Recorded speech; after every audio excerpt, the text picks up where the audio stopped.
ये तीसरा लेक्चर है हमारा लीनियर इक्वेशंस के ऊपर। पहले लेक्चर में हमने जाना कि लीनियर इक्वेशंस होती क्या है, उनको सॉल्व कैसे करते हैं, कैसे उनका सॉल्यूशन सेट बनाते हैं, कैसे नंबर लाइन प्रिवेंट करते हैं। दूसरे लेक्चर में हमने कुछ क्वेश्चन किए और उनका अलग अलग देखा कि क्या कैसे करना है, कैसे नंबर लाइन को रिप्रेजेंट करना है उन सॉल्यूशंस को। अब आप लोगों ने कुछ क्वेश्चंस लगा लिए होंगे तो अच्छी बात है, आपको और समझ में आ गया और टाइप से क्वेश्चन। अगर किसी क्वेश्चन में क्वेरी है तो उसको समझिए कि कहाँ गलती हो रही है, क्या हो रही है। अब हम करेंगे इनकी वर्ड प्रॉब्लम जो कि इजी होती है सॉल्व करना, बट मेन होता है उसमें इक्वेशंस को बनाए कैसे। इक्वेशन बनाना और उसे सॉल्व करना दोनों ही अलग अलग है। इक्वेशन बनाना थोड़ा टफ होता है लेकिन उसको सॉल्व करना बहुत आसान होता है, क्योंकि यहाँ पे इक्वेशन जो होती है बहुत ईजी बनती है।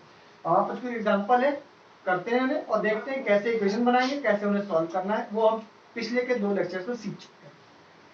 तो पहला क्वेश्चन कहता है John needs a minimum of 360 marks in 4 test in a mathematics course to obtain a grade. On his first 3 tests, he scored 88, 96, 79. What should his score be in the 4th test so that he can make a grade? Simple है भाई, कोई John है, उसको 4 maths के test देने और A grade लाना है, ठीक है। और उसके 3 टेस्ट का रिजल्ट आ चुका है, हमें जानना है कि 4th टेस्ट में रिजल्ट कितना हो कि वो A ग्रेड डाल सके, ठीक है। और A ग्रेड लाने के लिए 360 मार्क्स लाने हैं, ठीक है। तो सिंपल है, जैसे कि हमें पता है क्या करना है, let the score in 4th test be x. इतना तो सबको आता है कि जो नहीं पता है उसको एक्स मानना है। अब सिंपल सी बात है, उसे 3 टेस्ट में मिले कितने, पहले में मिले उसे 88, दूसरे में 96, तीसरे में 79 और ये प्लस और इधर साइड हम लिखेंगे 360। क्लियरली है कि ये जो सम है आपका या तो 360 के बराबर हो तो ये मिल जाएगा, या तो 360 से बड़ा हो तो भी उसे मिल जाएगा, क्योंकि ये मिनिमम क्राइटेरिया है। क्या है मिनिमम क्राइटेरिया? 360 हमारा मिनिमम क्राइटेरिया कि जब उसका A ग्रेड मिल जाए, ठीक है। तो या तो ये जो पार्ट है हमारा, ये वाला पार्ट, या तो 360 बराबर उसमें इक्वल टू लगाया हमने, या तो उससे बड़ा हो तो भी काम चल जाएगा, इसलिए हमने इस side greater than equal to का साइन लगा दिया। अब इसको ऐड करके सॉल्व करना है, जो कि बहुत इजी होता है, इसमें कुछ करना ही नहीं है। इसको ऐड करेंगे तो हमारा कितना आएगा, 263 plus x is greater than equal to this. अब इसे सॉल्व करना है, ये आ गया x is greater than equal to कितना है, 97। तो भाई जॉन को कितने नंबर लाने हैं, 97 या अबव 97। तो भाई उसको मिनिमम कितने चाहिए, 97 मार्क्स चाहिए या उससे ज्यादा चाहिए। अब जॉन के A ग्रेड आएगा कि नहीं आएगा, अब वो तो जॉन जाने, लेकिन अगर आपका A ग्रेड आएगा तो वो आपके हाथ में है, कुछ नहीं करना है, क्वेश्चंस को समझना है। गलत, अगर आप क्वेश्चन को समझेंगे तो कोई फायदा नहीं है, क्योंकि एक किताब नहीं हो रही है, ऑल ओवर इंडिया में अलग अलग किताबें चल रही हैं, ठीक है। तो जरूरी नहीं कि आप हर क्वेश्चन को कर पाए, आपको कॉन्सेप्ट को समझना है, अपने डाउट क्लियर करने और क्वेश्चंस को लगाना है, जितने ज्यादा हो सके उतने ज्यादा क्वेश्चंस लगाने हैं। हर चैप्टर पे अगर आपने कुछ 50 क्वेश्चंस लगा लिए, ठीक है, और वही 50 क्वेश्चंस को आपने कई बार लगाया तो बहुत होता है, आप अच्छा कर सकते हैं। और इस बार तो कोर्स भी कम हुआ है, डिफिकल्ट पार्ट कुछ हटा दिया गया है, और स्कूल भी जाना है तो जाने आने की थकावट ये सब है, तो हमारा थोड़ा सा बेटर एडवांटेज है कि हम कर सकें। तो ये पहला क्वेश्चन हो गया हमारा, ठीक है। अब जॉन को तो 97 एंड अबव लाने, आप लोग अपना अपना टारगेट सोच लीजिए और उस हिसाब से एफर्ट करना शुरू कर दीजिए, क्योंकि टाइम थोड़ा सा कम बचा है। अब तक ऑलमोस्ट आपका 75% कोर्स कंफर्म हो जाना चाहिए था, खत्म हो जाना चाहिए था, ठीक है। और नहीं हुआ है तो भाई आपके पास कोई बात नहीं, बेटर लेट देन नेवर। अभी से किसी अच्छे टीचर्स को देखिए, मुझे देखिए या किसी और को देखिए, और देखिए तो क्वेश्चंस लगा दिए, ठीक है। अब अगला क्वेश्चन क्या है, N integer is such that 1/3 of the next integer is at least 2 more than the 1/4 of the previous integer. Find the smallest value of the integer. हमें इंटीजर फाइंड करना है। एग्जाम्पल 2, तो क्या लिखेंगे, लेट द इंटीजर bx, ठीक है। अब कुछ बातें, नेक्स्ट इंटीजर क्या होगा, सिंपल सी बात है, 1 के बाद 2 आता है, 2 के बाद 3 आता है, यानी +1 हो रहा है। तो अगर ये इंटीजर है हमारा, तो नेक्स्ट क्या होगा, नेक्स्ट इंटीजर ऑब्वियसली x+1 होगा, कोई बहुत बड़ा लॉजिक नहीं है इसमें। 1 के बाद 2 आता है, 2 के बाद 3 आता है, तो हमें कुछ नहीं करना, +1 कर देना है। इसका बोला गया प्रीवियस इंटीजर, तो प्रीवियस क्या होगा, अगर x है तो x के पहले क्या आता होगा, x-1 आता होगा।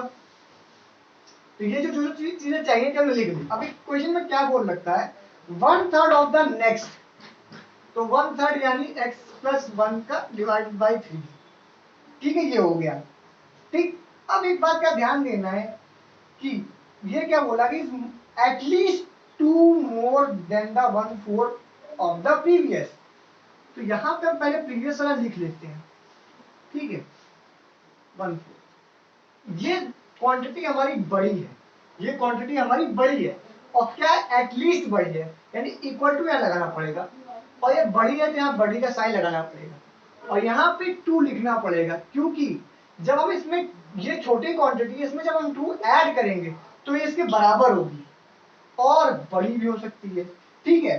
तो हो गया, इक्वेशन बन गई, इसको सॉल्व करना है। इसको सॉल्व करना है, कुछ नहीं, बहुत सिंपल है, वेरिएबल्स हर टर्म एक तरफ और कांस्टेंट एक तरफ, तो इसको करेंगे तो x+1/3 माइनस दिस। अब एक गलती जो हो जाती है कैलकुलेशन टाइम ये कि हम जब इसको ट्रांसपोर्ट करते हैं तो यहाँ 2 टर्म है, तो यहाँ ब्रैकेट प्रेफर कर लें। अगर हम ब्रैकेट करेंगे, ब्रैकेट का यूज करेंगे, तो ये प्लस माइनस माइनस प्लस होगा। जनरली हम क्या करते हैं, यहाँ भी माइनस लगा, यहाँ भी माइनस लिख दिया, वो गलती होगी। ये 2 टर्म है, अगर आपका कैलकुलेशन थोड़ा वीक है, यहाँ ब्रैकेट का इस्तेमाल करें, और अच्छी है तो वेल एंड गुड, फिर भी थोड़ा सा ध्यान रखें कि ब्रैकेट्स का यूज होता है। अब एलसीएम लेना, वो 12 आएगा, उसमें कोई बड़ी बात नहीं है, ये हो जाएगा 4x + 4। थोड़ा सा राइटिंग मेरी खराब है, आप लोग थोड़ा सा मैनेज कर लीजिएगा, ठीक है। 3x + 3 होगा ये दिस, ठीक है। तो अब इसको सॉल्व करेंगे तो ये आएगा x + 7 = 24, तो x हमारा आ गया 24 - 7, जो कि है x इज, ये आ चुका है, यानी x की वैल्यू 17 से शुरू होकर इंफिनिटी तक जाएगी, क्योंकि 17 17 से 18 18 से 19 19 इस तरह चलती जाएगी। लेकिन क्वेश्चन में हमसे पूछा गया smallest value of the integer, तो क्लियरली स्मॉलेस्ट वैल्यू क्या है, थोड़ा सा यहाँ दिखाई नहीं देता है, तो यहाँ लिख देते हैं स्मॉलेस्ट वैल्यू क्या है, इज 17। ये हो गया हमारा आंसर। क्वेश्चन में कुछ खास था नहीं, थोड़ी सी आपको नॉलेज रखनी है कि क्या कैसे करना है, और आपका होता जाएगा, ठीक है। अब ये क्वेश्चन आप लोग समझ ही गए होंगे। मेन बात है कि यहाँ पे इक्वेशन बना के उसे सॉल्व करना है, और इक्वेशन बनाना ही टफ है, सॉल्व करने में ऐसा नहीं लगता कि वर्ड प्रॉब्लम में कोई ऐसी स्पेशल आ जाएगी इक्वेशन जिसे आप सॉल्व ना कर पाए। बहुत ईजी होगा, बस प्रैक्टिस करनी हो। और इस चैप्टर में वर्ड प्रॉब्लम जो है थोड़ी कम है कंपैरेटिवली क्वाड्रेटिक इक्वेशन में, बहुत सारी है, ठीक है, और उसको बार बार प्रैक्टिस करना है, वो हम आगे बताएंगे, ठीक है। अब एक और क्वेश्चन ले लेते हैं, find the 3 largest consecutive natural number, ठीक है, such that the sum of 1/3 of the first, 1/4 of the second and 1/5 of the third is at most 25। बहुत सिंपल क्वेश्चन है। Third question, let the 3 natural numbers be, ठीक है। Natural number यहाँ consecutive होगा, मैं भूल गया, कोई भी नेचुरल नंबर ही कॉन्जिक्यूटिव है हमारे, और यही इंपॉर्टेंट है। अगर पहला x होगा तो ऑब्वियसली अगला क्या होगा, x+1 होगा, अगला क्या होगा, x+2 होगा, ठीक है। कोई इसमें दिमाग नहीं लगाना है, 1 के बाद 2 आता है, 2 के बाद 3 आता है, तो x के बाद क्या है, x+1 x+2, ठीक है। तो बोला क्या गया, 1/3 of the first plus 1/4 of the ये एंड 1/5 ऑफ द ये बोला गया। एक बार चेक कर लेते हैं, यही बोला गया, ठीक है। इस एटमोस्ट वर्ड यूज किया गया यहाँ पे, तो यहाँ 25 लिख देते हैं, यानी इसकी वैल्यू ज्यादा से ज्यादा 25 होगी, यानी ये बड़ा है, और इक्वल टू भी हो सकता है, ठीक है, 25 हो सकता है या ज्यादा से ज्यादा 25, समझिए, या तो 25 हो सम या ज्यादा से ज्यादा 25 हो। तो क्लियरली ये होना है। और यहाँ एलसीएम लेना है और सॉल्व करना, और यहाँ माइनस कहीं नहीं है तो ब्रैकेट्स के भी कोई ध्यान देना है नहीं। तो 12 5 हमारा एलसीएम आ जाएगा 60। ठीक है, तो ये आ जाएगा 4x plus 3x plus, sorry गलत एलसीएम ले लिया, 20, हाँ 20x। ठीक है, और यहाँ क्या आएगा फिर 15x plus 15 plus 12x plus 24। ठीक है, इज लेस देन 25। इसको सॉल्व कर लें तो हमारा आएगा 47x plus 39 is this into this, ये आ चुका है। अब मल्टीप्लाई करने पे क्या आएगा हमारा 1500, और ये आ चुका है 47x, इधर माइनस आ जाएगा ये।